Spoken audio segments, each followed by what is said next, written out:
Assalamualaikum warahmatullahi wabarakatuh. Waalaikumsalam warahmatullahi wabarakatuh. Pemirsa Ngobrol Cerdas, hari ini kita kedatangan seorang tamu yang sangat istimewa, seorang petinggi di salah satu partai yang berkompetisi di Pileg 2024, yaitu dari Partai Gerindra. Telah hadir bersama kita di studio Bapak Ismet. Terima kasih Pak Ismet atas kehadirannya. Selanjutnya bisa langsung Pak Ismet untuk perkenalkan diri. Terima kasih. Assalamualaikum warahmatullahi wabarakatuh. Waalaikumsalam. Salam Indonesia Raya. Kami Ismet beserta seluruh jajaran DPC Kota Sawunto mengucapkan ribuan terima kasih atas undangan pada sore hari ini. Untuk itu kami diminta perkenalkan. Kalau nama sudah saya sampaikan tadi, saya sebagai Ketua DPC Gerindra Kota Sawunto yang diberikan mandat SK pada tahun 2022 kemarin. Alhamdulillah kami sebagai Ketua DPC Gerindra Kota Sawunto bagaimana menanggapin, bagaimana melaksanakan pemilu pesta demokrasi, pestanya rakyat di tahun 2024 dan kemenangan Bapak Presiden kita, Bapak Ketua Umum kita, Bapak Haji Prabowo Subianto yang akan memimpin bangsa ini ke depan. Mudah-mudahan niat kita bersama, niat seluruh bangsa Indonesia, terkhusus Kota Sawunto, kita menangkan Gerindra bersama menangkan Presiden kita Bapak Prabowo Subianto. Terima kasih. Langsung saja Pak Ismet, perjalanan karir Bapak sebagai politisi. Mengenai karir, kalau untuk berpolitik pasif, artinya saya mengikuti sebagai pengurus sejak Orde Baru, sejak 3 partai waktu itu, dan saya masih duduk di SLTA dan saya udah ikut berpolitik, dan karena saya cinta terhadap politik dan sangat-sangat suka pada politik, dan saya mengikuti terus.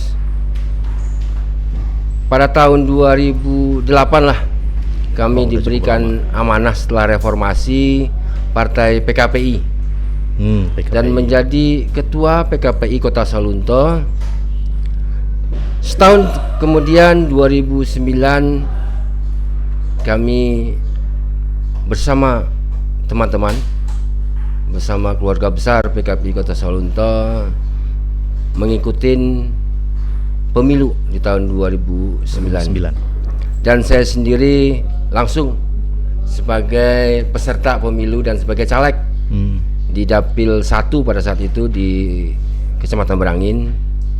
Alhamdulillah kami terpilih menjadi anggota dewan. Bahkan Allah memberikan restu, dan masyarakat Kota Sawunto terkhususnya di Berangin memberikan amanah kepada saya. Saya diberikan suara terbanyak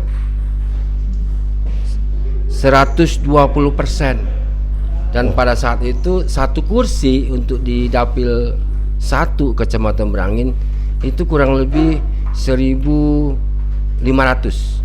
dan saya mendapatkan suara 1.800 sekian, dan suara terbanyak bagi saya di seluruh Indonesia kalau kita secara persentase. Tapi kalau secara volume suara tentu kita sedikit karena penduduk Sawunto sangat-sangat kecil. Tapi secara persentase kita 120% dan suara yang memberikan suara signifikan. Dan kami Partai PKPI sehingga dapat 2 kursi di Kecamatan Berangin dan diamanahkan menjadi wakil pimpinan di DPRD. Menjadi wakil untuk Partai PKPI. Dan setelah itu kami mencalonkan sebagai 3 tahun setengah menjabat sebagai anggota DPRD Kota Sawunto, dan masyarakat meminta untuk menjadi wakil wali kota. Pada waktu itu kami berdampingan dengan Ketua DPRD Bapak Ali Yusuf, ya sekarang lah sudah mendianggo almarhum. Berjabat tangan meskipun tantangan itu sangat besar dari unsur legislatif semuanya. Wali kota, ketua DPRD, wakil wali kota dari wakil DPRD, tantangan cukup berat untuk memenangkan konsisten pilkada di tahun 2013. Tapi kita confident, yakin ya, bagaimana misi visi kita ini mengangkat Sawalunto, kota wisata tambang yang berbudaya ini, kita angkat menjadi kota yang terbaik. Alhamdulillah kami terpilih menjadi wali kota dan wakil wali kota sampai tahun 2019 ya. 19 dan 18 5 tahun 2013 ya. 2018 dan ya. di tahun 2019 kami masuk ke legislatif mewakilkan masyarakat Sawalunto maju ke Dapil 6 itu Provinsi Sumatera Barat sebagai caleg Sumatera Barat provinsi ya.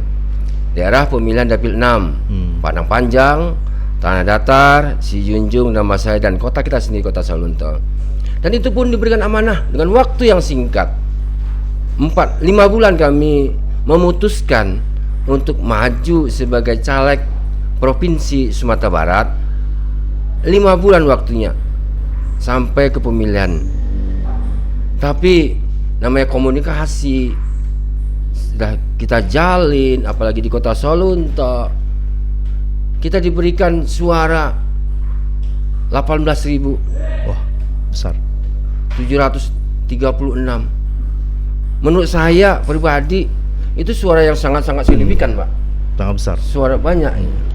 Tapi dan saya punya prinsip, kita bukan kalah. Cuman takdir yang belum diberikan oleh Allah Subhanahu wa taala. Mengapa? Suara kita banyak. Sementara perwakilan dari Dapil 6 ini ada yang 6.000 duduk. Ada yang 7.000 duduk. Kalau yang di atas 12.000 atau 10 wajar duduk. Tapi saya sendiri Ismet 18.000 sekian nggak duduk. Ya itu namanya takdir. Mengapa demikian? Karena PKPI pada saat itu sangat-sangat minim. Untuk kepengurusan di PK-nya di Dapil 6 itu hanya Sawalunto. Sementara di kota Sijunjung, Kabupaten Sijunjung, Kota Padang Panjang, Kabupaten Tanah Datar dan nama saya sendiri kecil, tidak punya kepengurusan. Jadi kami maju tunggal. Seperti inilah, seperti Pak Presiden maju tunggal gitulah ya. Pak Presiden alhamdulillah ada pengurusnya, partainya, tapi yang Ismet ya. Tapi kita memang dasar kita confident, kita yakin dengan visi misi kita. Inilah jika kami duduk ini kami bawa untuk ke Dapil 6. Secara kolektif caleg partai-partai lain itu kan 11 Bapak ya. 11. PKPI cuma 7 termasuk saya. Setelah dikumpulkan suara partai yang caleg 7 itu, yang caleg yang 6 itu nggak mencapai 1.000. Jadi ditambah suara partai. Setelah dikumpulkan itu baru hanya mencapai 20.000. Sementara kursi yang terakhir 21.000. Kita kalah 800 suara dari PKB. Wah. Dari PKB. Jadi saya tidak berkecil hati. Ini bukan tempat yang baik untuk Ismet di tahun 2019. Tapi saya yakin dan percaya Allah memberikan yang terbaik. Di tahun 2024 ada yang lebih baik di tahun 2029.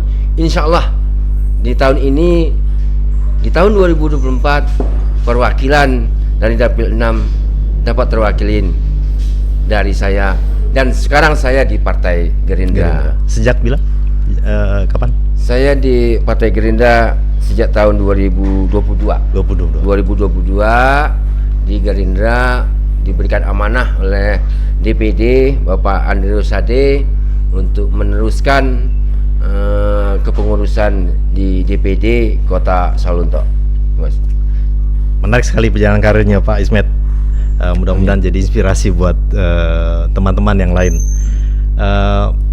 Selanjutnya Pak Ismet, Ya. sebagai sekarang menjadi ketua DPC begitu ya, tentu ada strategi dan target-target dari partai yang sekarang ingin dijalankan untuk 2024 ini. Ya. Boleh dijabarkan apa saja? Kalau berbicara masalah strategi yang Bapak minta pada saya, Mungkin target kursi. mungkin ini Di Soluto. sedikit bukan tempatnya ya mengenai strategi. Strategi ini kan langkah bagaimana kita menggapai hasil kita. Kalau strategi ini saya sampaikan pada saat ini, kalau nggak live saya sampaikan ini. Kalau nggak live saya sampaikan tentang strategi. Nanti habis selesai kita ngobrol di langkah, belakang. cara ini kan untuk menuju kemenangan. Ya. Bagaimana persiapan kita untuk perang, Ya. bagaimana langkah kita untuk perang, bagaimana strategi kita untuk menggapai hal sesuatu, bagaimana strategi kita menggapai untuk kemenangan Gerindra di Kota Sawalunto. Jadi ini bukan tempatnya, nanti kalau sudah nge-live nanti saya sampaikanlah bagaimana strategi saya untuk untuk bagaimana langkah-langkah pemenangan ya Pak ya. Untuk itu kalau untuk target ya mungkin semua partai menargetkan sama Pak ya, menang itulah. Tapi insya Allah saya begitu memberikan amanah dan sedikit saya punya pengalaman Pak ya, pengalaman dulu pernah di DPD, di anggota dewan, pernah sebagai wakil wali kota, dan sekarang diberikan amanah sebagai ketua DPD. Tentu banyak sedikit kayak saya punya ilmu lah tentang bagaimana langkah dan target, dan tentunya target Gerindra di Kota Sawalunto harus menang. Dan saya mengajak kepada seluruh warga besar Gerindra Kota Sawalunto ya, untuk bagaimana memenangkan. Jangan jual diri Anda sebagai caleg terlebih dahulu, tapi jual program Gerindra. Dengan Gerindra menang Sawalunto, insya Allah terangkatlah perekonomian di Kota Sawalunto. Saya ingin bagaimana Sawalunto ini bangkit. Menurut saya, dengan saya di Gerindra sudah tepat bagaimana, dan yakin bahwasanya Kota Sawalunto ini dengan Gerindra bisa berkembang seperti yang diharapkan masyarakat Kota Sawalunto. Kalau begitu berikutnya Pak Ismet, tadi strategi, target sudah kita bincangkan. Ya. Berikutnya program-program yang akan ditawarkan kepada warga di dalam pileg ini, baik di Sawalunto maupun provinsi, bisa sekalian. Terima kasih. Saya selaku ketua DPD Gerindra Kota Sawalunto terus memberikan masukan dan mengajak kepada seluruh pengurus dari DPD, dari PAC, anak ranting, sayap, untuk memberikan yang terbaik kepada masyarakat Kota Sawalunto. Dan sekarang ini tahunnya tahun pesta demokrasi, yang langsung sosialisasi ini terhadap caleg-calegnya. Dan continue setiap minggu saya undang caleg saya dari dapil 1, dapil 2, dapil 3, bagaimana menjadi caleg yang baik, bagaimana menjadi caleg yang bermartabat. Jangan hujat itu caleg lain, angkat diri kita, angkat program Gerindra. Dan saya berikan, lakukan yang terbaik. Bagaimana dengan Gerindra perekonomian dan lain sebagainya itu terangkat di Kota Sawalunto. Dan Bapak Ibu sebagai garda terdepan dari Partai Gerindra mewakilkan seluruh masyarakat Kota Sawalunto yang belum terakomodir oleh pemerintah. Tugas saudara sebagai anggota dewan dan tugas saudara sebagai caleg. Dan disitulah saudara diamanahkan oleh masyarakat Kota Sawalunto menjadi yang terbaik. Berikan yang terbaik, berikan pelajaran kepada masyarakat, bukan untuk pengibulan, bukan janji-janji yang busuk, tapi ini janji yang nyata. Dan saya terus memberikan kepada caleg saya, pengurus saya, berikan langkah-langkah bagaimana masyarakat itu cerdas dalam memilih calegnya. Ya, ini salah satunya dengan diadakannya podcast ini. Kita cerdaskan pemilih kita agar mereka tahu semua yang akan mereka pilih. Begitu Pak Ismet. Ya, terima kasih atas undangan ini. Ini live akan dilihat, didengar di tanah air, khususnya Kota Sawalunto. Dan pada saat ini kami bermohon, kami minta dan kami mengajak kepada seluruh warga Kota Sawalunto, mari kita dalam memilih caleg, kita masih punya waktu 3 bulan. 3 bulan untuk tanggal 14 Februari tahun 2024. Jangan masyarakat kecewa setelah mencoblos. Lebih baik menyesal sekarang daripada besok. Kita masih punya waktu 3 bulan. Lihatlah sosok caleg tersebut. Jangan pandang materinya, tapi lihat apa yang beliau kerjakan, apa yang niat beliau setelah jadi anggota dewan.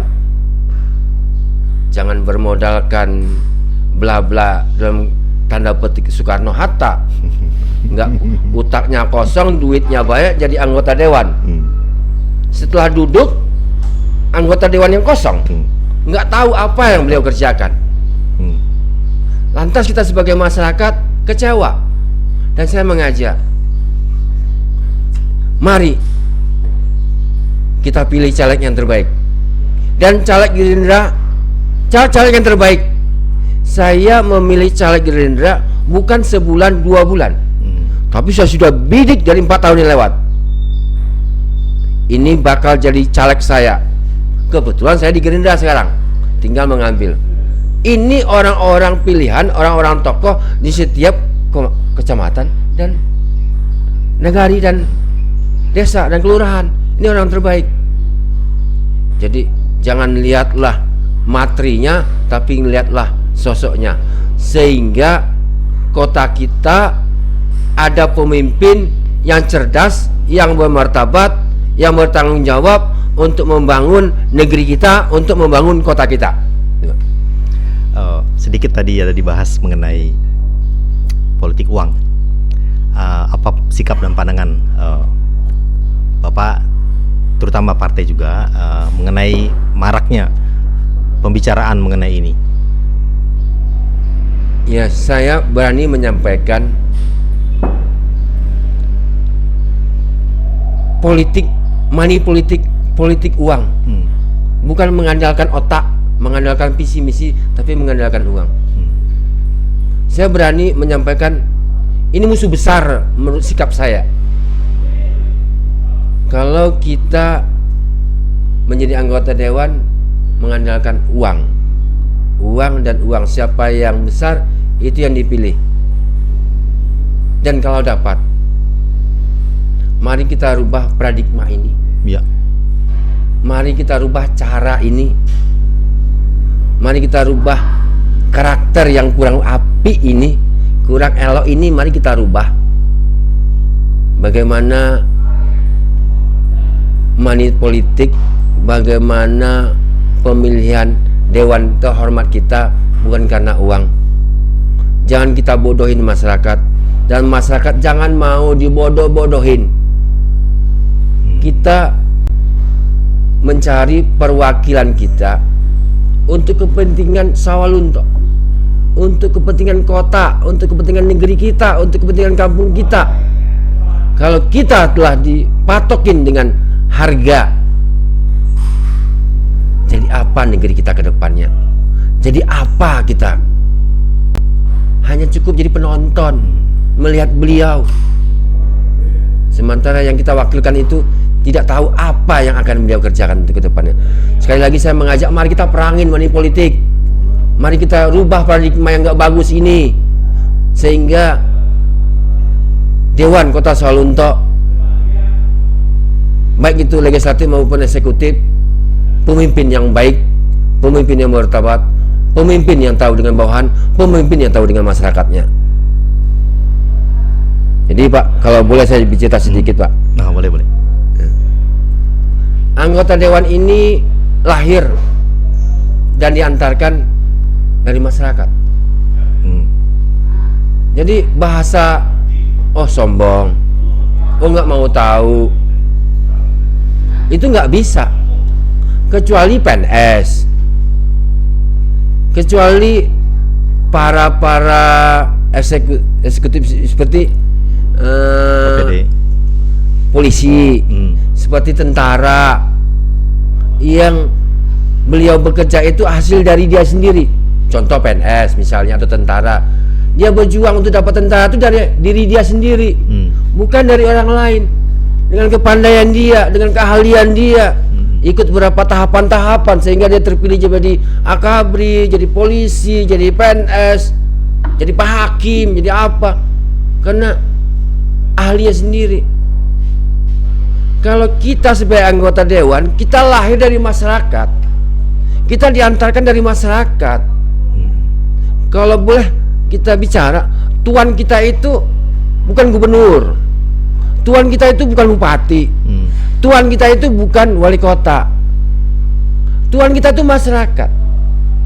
Yang bisa menurunkan, menaikkan kita sebagai anggota dewan itu adalah masyarakat. Jadi kita harus mengabdi di mana kita dibesarkan, di mana kita harus diantarkan, Di mana kita mewakilkan diri. di mana kita mewakilkan diri.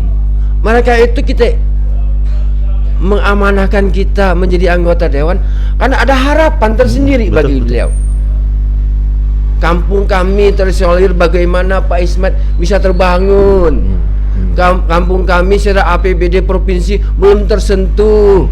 Dengan Bapak Ismet diantarkan di provinsi, dengan caleg Gerindra di kota Sawalunto, bisa pemerataan pembangunan kota Sawalunto, bisa kampung kami, desa kami, keluarga kami bisa teratasin.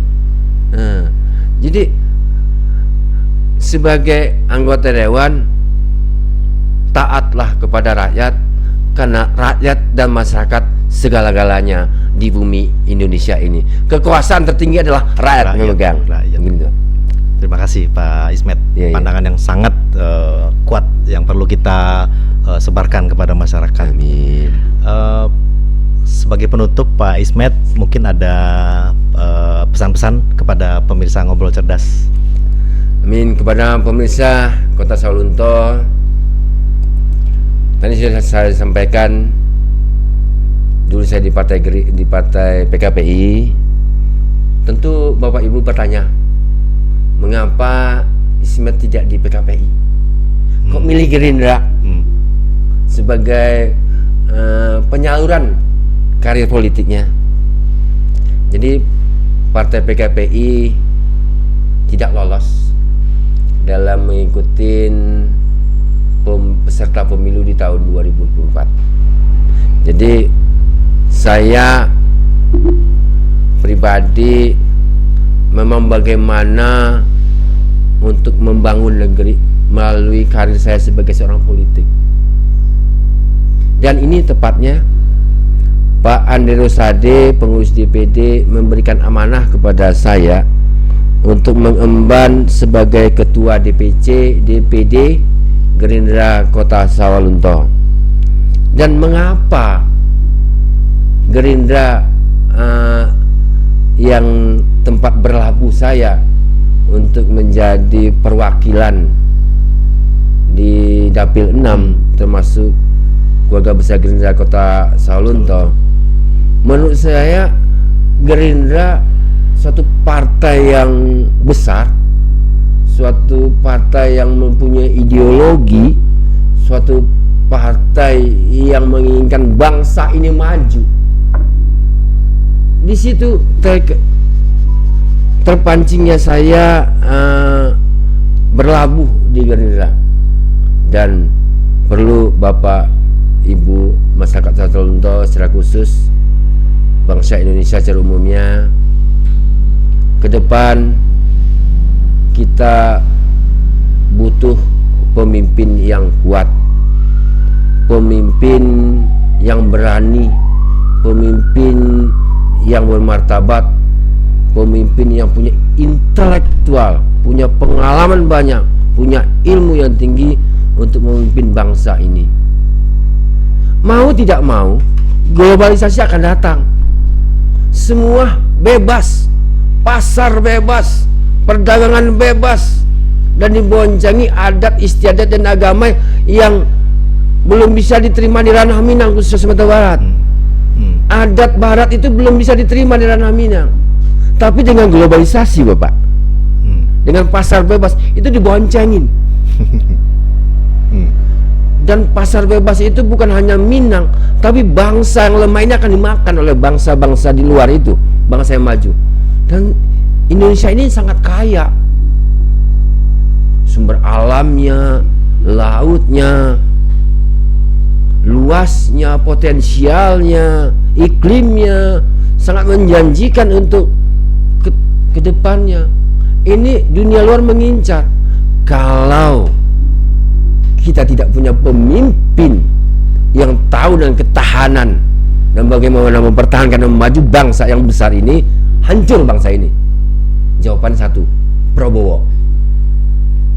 Dengan Prabowo apalagi didampingin oleh anak cerdas Mas Raka Gibran Raka, yakin perpaduan antara sosok anak muda dan sosok senior yang pengalamannya sekapal, Bapak, ilmunya sekapal, bagaimana dengan waktu cepat bangsa ini dapat teratasin dari ketakutan masyarakat Kota Sawalunto, dengan harapan-harapan bangsa lain yang akan datang, bagaimana menginjak bangsa Indonesia terhapuskan oleh dipimpinnya oleh seorang Prabowo. Dan untuk Sumatera Barat ini menjadi hal-hal yang spesialis. Mengapa demikian? 40 tahun ke belakang, ya, orang tuanya Pak Prabowo ini namanya Pak Sumitro, itu pernah dibantu oleh seorang datuk di Sumatera Barat. Dan bantuan datuk itu belum terpenuhi oleh Bapak Sumitro.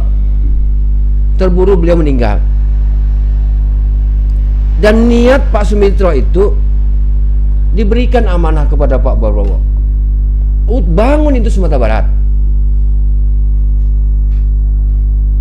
Sampai saat sekarang alhamdulillah perhatian Pak Prabowo melalui partai, melalui Pak Andre Rosade. Apa yang tidak diberikan oleh Sumatera Barat?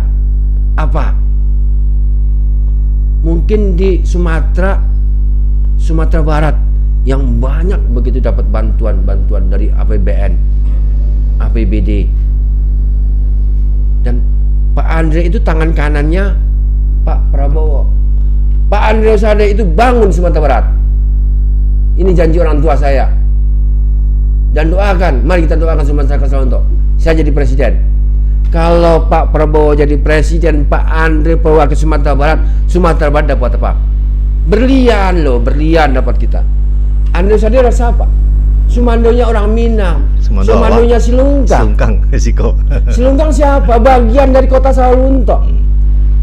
Kalau menang itu Prabowo, menang itu Andre, udah. Jadi niat saya bukan niat pribadi maju sebagai Gerindra, maju di Gerindra, tapi bagaimana mengangkat Sawalunto ini. Saya tidak pernah tidur untuk memikirkan Sawalunto. Saya ingin Sawalunto ini naik grafiknya, bukan sekedar saja untuk Sawalunto. Jadi mengapa saya pilih Gerindra? Salah satunya seperti itu. Apa yang kita lihat sekarang? 20 miliar itu Andre Rosade untuk kereta api, tambah bantuan Andre Rosade, mana? Dan saya pribadi menerima uang Pak Andre itu 4 miliar, bukan untuk kepentingan, itu untuk UKM, infrastruktur, kegiatan-kegiatan sosial, sampai Bapak 50 juta Pak Andre itu memberikan bantuan terhadap Yayasan PKS, Partai PKS di Telawi. Dibilang sama ada rekanan, Pak, ini PKS Pak yang kita bantu ini. Apa jawaban Pak Andre? Saya tidak melihat PKS. Saya melihat santri-santrinya. Santri-santri ini 15 tahun, 20 tahun ke depan jadi pemimpin. Kalau PKS pasti nggak memilih Andre Rosade. Tapi saya membesarkan anak santri ini supaya menjadi pemimpin kelaknya, memimpin Salunto, memimpin bangsa ini, memimpin Sumatera Barat, menjadi pemimpin yang memartabat. Makanya saya tidak lihat PKS ya, tapi saya melihat santri. Sampai begitu loh seorang Pak Andre. Dan Pak Andre itu orang udah Minang, Esek legislatif Dewan DPRI Sumatera Barat. Bapak boleh semula. Siapa yang berani? Siapa yang berani menegakkan ekonomi Sumatera Barat? Siapa yang berani menegakkan hukum Sumatera Barat? Siapa yang berani menegakkan perekonomian Sumatera Barat? Andre Rosade. Sebanyak itu dewan yang ada di Sumatera Barat melakukan dapil 1, dapil 2. Lihat apa yang beliau bantu untuk menegakkan Sumatera Barat. Hanya udah Andre yang berani menegakkan siapapun, dan dia di atas kebenaran apapun ditantangnya. Dan ini menjadi obsesi bagi saya pribadi. Bagaimana pemimpin yang seperti ini yang saya harapkan. Dan tentu saya mengajak juga kepada khusus masyarakat Salunto dan Dapil 6, bagaimana kita memilih pemimpin yang cerdas, pemimpin yang bermartabat, pemimpin yang tahu dengan masyarakatnya, pemimpin yang dari mana beliau diantarkan, pemimpin yang tahu di mana dia dibesarkan. Jangan pemimpin yang hanya bisa melagak-lagak, dapat baju bersanjang, dapat benggol jariang, menjadi suatu kebanggaan, dan tak tahu apa yang dikerjakan setelah beliau dilantik. Mungkin itu Pak. Sekali lagi kepada masyarakat Salunto, mari bersama-sama di tahun 2024, tepatnya di tanggal 14 Februari, kita menangkan Gerindra, kita menangkan Prabowo sebagai pemimpin bangsa Indonesia ke depan. Dan jangan lupa Ismet sebagai perwakilan dari Dapil 6. Terima kasih. Assalamualaikum warahmatullahi wabarakatuh. Assalamualaikum warahmatullahi wabarakatuh. Demikianlah pemirsa Ngobrol Cerdas, perbincangan kita yang sangat menarik dengan Pak Ismet. Mungkin nanti kita bisa bicarakan untuk mengundang Pak Andre ke sini. Siap. Mudah-mudahan Pak Ismet, mudah-mudahan. Dan kita akhiri perbincangan kita hari ini, dan kita insya Allah berjumpa lagi di sesi yang lebih menarik berikutnya. Assalamualaikum warahmatullahi wabarakatuh. Waalaikumsalam warahmatullahi wabarakatuh. Terima kasih Pak Ismet.